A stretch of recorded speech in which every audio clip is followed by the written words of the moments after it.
A passagem de hoje é Marcos 7, versículos 24 a 30. Vamos ler juntos. E levantando-se dali, foi para os territórios de Tiro e de Sidom.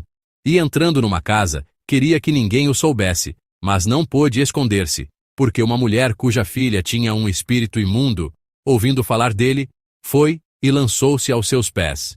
E a mulher era grega, Ciro-fenícia de nação, e rogava-lhe que expulsasse de sua filha o demônio. Mas Jesus disse-lhe: Deixa primeiro saciar os filhos, porque não convém tomar o pão dos filhos e lançá-lo aos cachorrinhos. Ela, porém, respondeu e disse-lhe: Sim, Senhor. Mas também os cachorrinhos comem, debaixo da mesa, as migalhas dos filhos.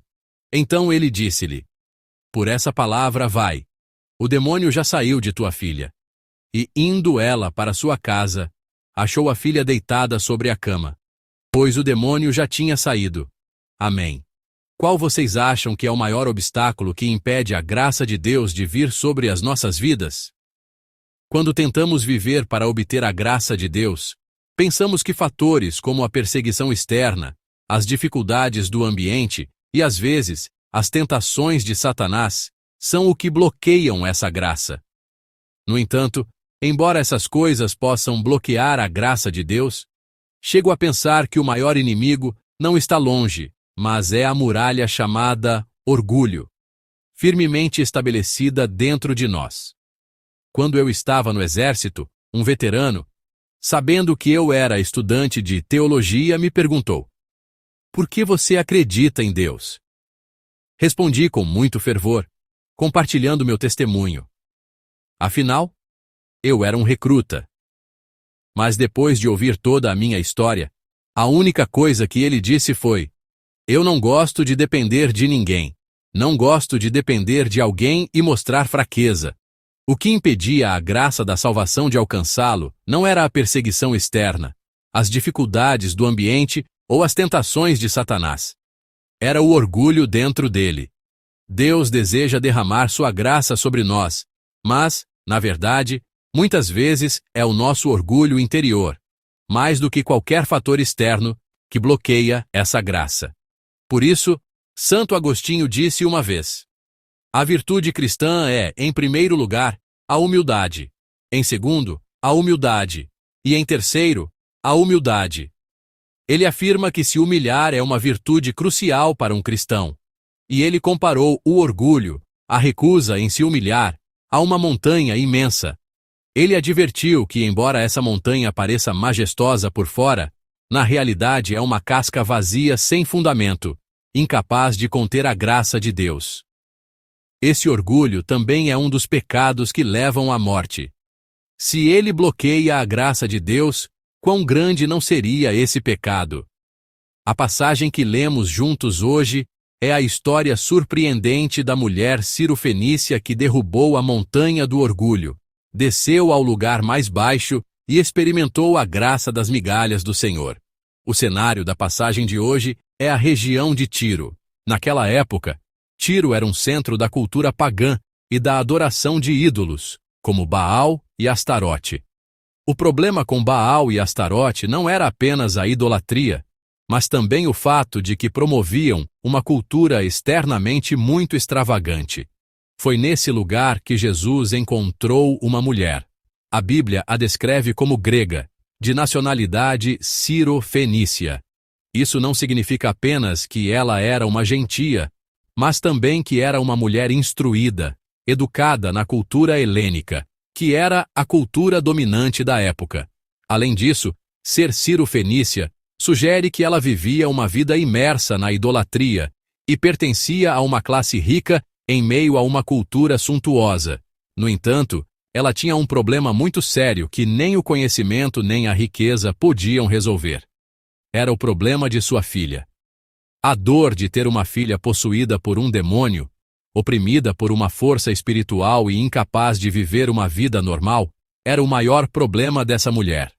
Por isso, ao ouvir os rumores sobre Jesus, ela foi até ele e se prostrou.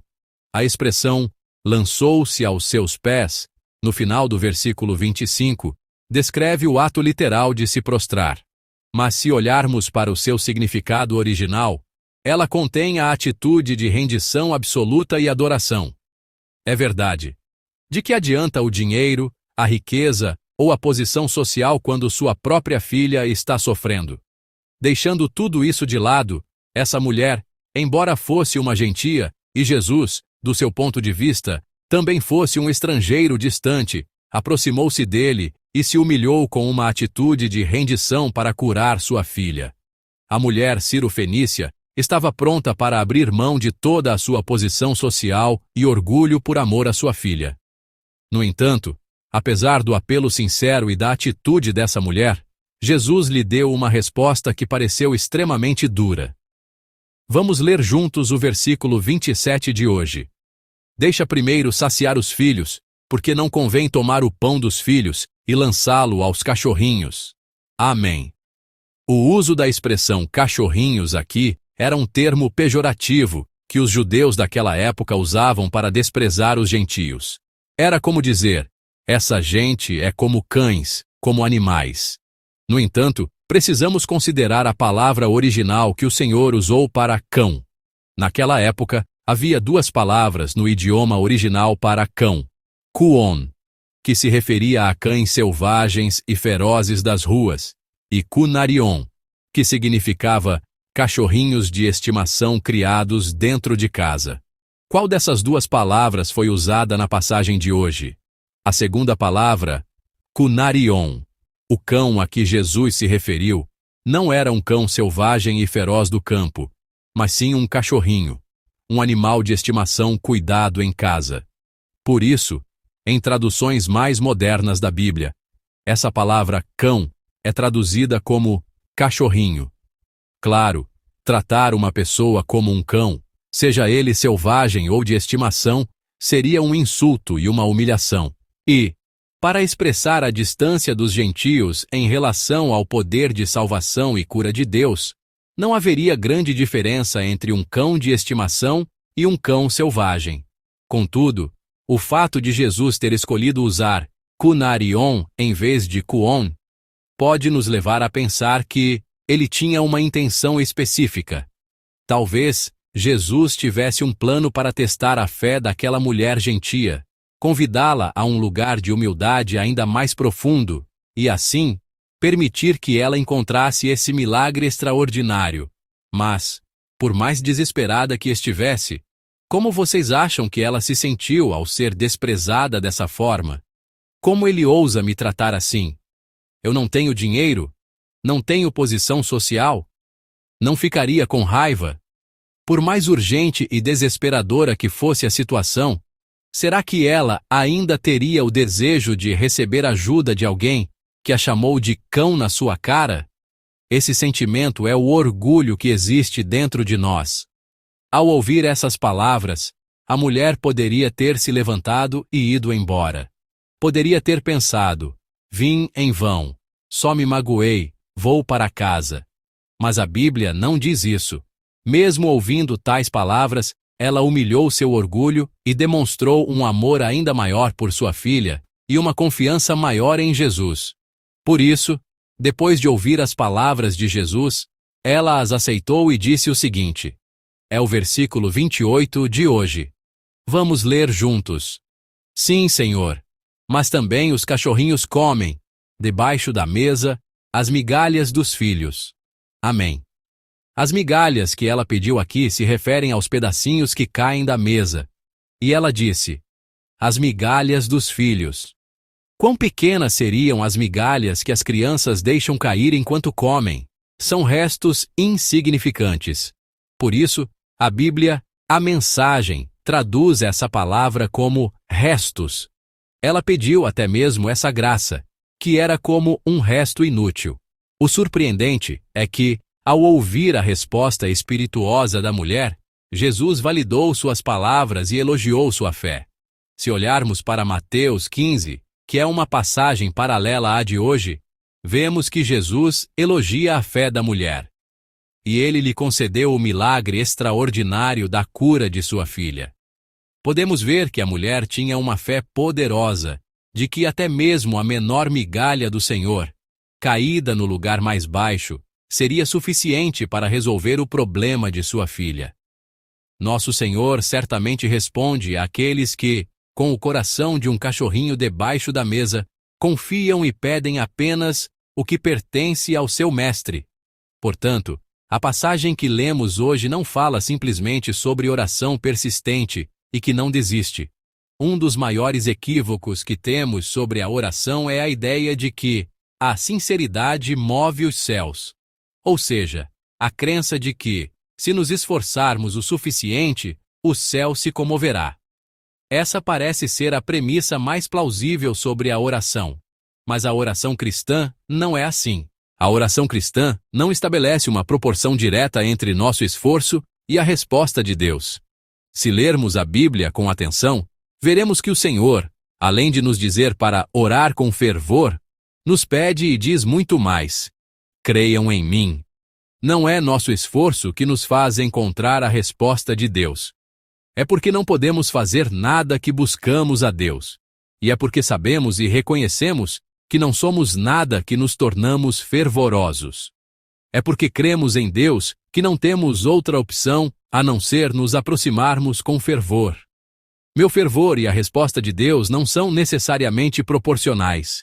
O que o Senhor viu na passagem de hoje não foi o fervor da mulher, mas sua atitude de se humilhar e se esvaziar, sua fé de que nada seria possível sem a misericórdia do Senhor. Quando o Filho do Homem vier, o que ele desejará ver não é se você se esforçou ou não, mas sim a fé. A mulher abandonou seu orgulho e pediu por migalhas, mas o Senhor lhe concedeu uma mesa farta com a cura de sua filha e a alegria da salvação. Esta foi a grande graça que ela obteve pela fé, por causa de sua fé e de sua atitude. A psicóloga Brené Brown disse: para nos conectarmos verdadeiramente com alguém, precisamos ter a coragem de revelar nossa vulnerabilidade. Parece que o mesmo se aplica ao nosso relacionamento com o Senhor. Para nos conectarmos profundamente com Deus, precisamos abrir mão de todo o nosso orgulho. Precisamos da coragem pura e da fé para mostrar nosso lado mais vulnerável, reconhecendo que não somos nada sem o Senhor. A mulher Ciro-fenícia da passagem de hoje nos mostra isso com perfeição. Não é o nosso esforço que move a Deus, mas a fé que confia nele completamente que nos faz encontrar a sua resposta. Amados, somos seres que, por sermos suficientemente imperfeitos, nos tornamos suficientemente amados por Deus. Por isso, ao nos aproximarmos de Deus com qualquer pedido de oração, devemos começar assim: Senhor, diante de Ti, sou um pecador. Tem misericórdia de mim. Quando nos humilhamos diante do Senhor e nos prostramos honestamente com fé total, creio que as portas do céu se abrirão. E creio que a graça abundante das migalhas, que o mundo não pode dar, encherá nossas vidas em abundância. Vamos crucificar nosso orgulho na cruz. Desejo ardentemente que a fé humilde da mulher Ciro-fenícia, que esperava apenas na misericórdia do Senhor, seja a fé de todos nós. Quando nos humilharmos, o Senhor nos exaltará, e creio que Ele preencherá nossos corações vazios com seu amor infinito. Nesta madrugada, espero que possamos avançar em oração, confessando quão pequenos e humildes somos. Em nome do Senhor, abençoo para que este seja um tempo de oração humilde, buscando ardentemente a graça das migalhas pela fé.